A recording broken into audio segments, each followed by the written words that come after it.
네, 먼저 첫 번째 이슈부터 짚어보도록 하겠습니다. 정유경 신세계 총괄사장이 자신이 보유하고 있던 신세계 인터내셔널 보유 지분을 대량 매도했습니다. 매각의 배경과 함께 주가 영향 짚어봐 주십시오. 네, 추세가 좀 잘 가던 신세계 인터내셔널이 어제 나왔던 뉴스와 함께 좀 약간 주저앉는 모습들이었는데요. 결론적으로 말씀드리면 그렇게 크게 영향 안 받을 것 같습니다. 이런 뉴스 가지고 지분 관련된 흐름들 쪽에서 큰 영향이 없다고 하게 되면 주가는 여전히 단기적인 부분보다는 오히려 실적에 무게를 두면서 계속 패턴은 맞춰가지 않을까 그렇게 바라보고 있는 상황들이고요. 일단 정유경 신세계 총괄사장 지분 중에 4.2%가 어제 시간으로 매각이 됐습니다.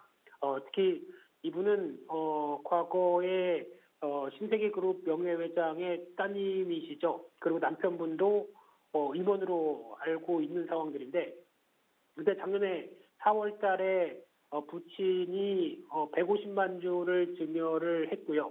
지분이 약 한 21.01% 정도 됩니다.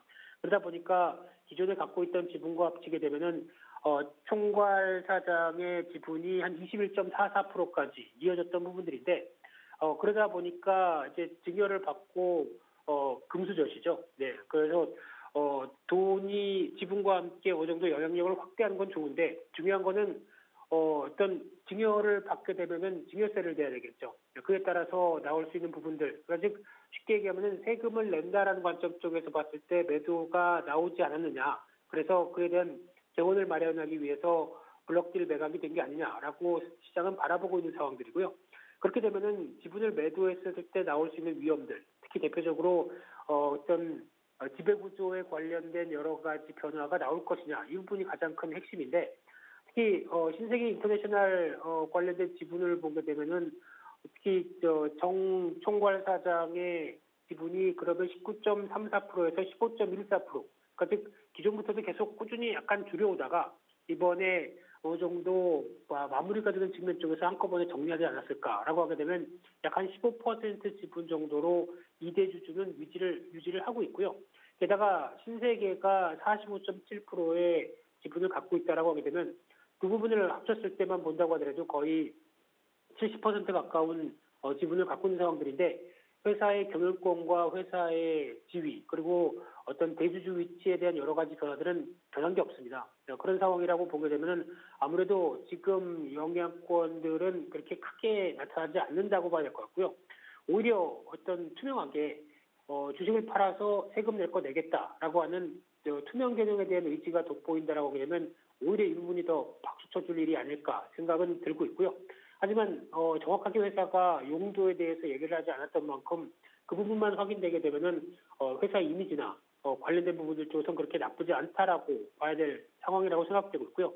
이런 부분들은 나머지 대기업들, 특히 대한민국에서 금수저로 태어나신 분들은 다른 꼼수 안 부리고 이런 식으로 정직하게 세금 낼 거 내고 기업 활동했으면 하는 바람으로 먼저 말씀드려보고 싶고요. 그런 상황으로 봤을 때 일단 또 가장 중요한 게 실적이라고 봐야 되겠죠. 한때는 신세계 인터내셔널이 비디비치죠. 네, 앵커님 써보셨습니까, 비디비치? 네, 비디비치 사용 많이 해봤습니다. 네, 예, 좋은 건가 보죠. 저는 제가 바를 수가 없기 때문에. 네, 네, 그러다 보니까 면세점에서 가장 인기 많은 제품 중 하나더라고요. 아, 그렇군요. 네, 하나 적어 놓겠습니다. 네. 예, 그런 관점으로 봤을 때 지금 실적 동향과 함께 보게 되면은 과거에 어떤 지금까지 알려졌던 의류 관련된 쪽뿐만 아니라 화장품에 대한 성장세로 주가가 상당히 많이 올랐다가 올해 상반기의 고점을 이후로 또 많이 흔들렸었죠. 화장품 관련된 업종에 대한 여러 가지 부진한 시각 때문에. 그런데 지금 연간 실적으로 보게 되면 그래도 성장합니다. 작년 영업이익이 555억이었고요.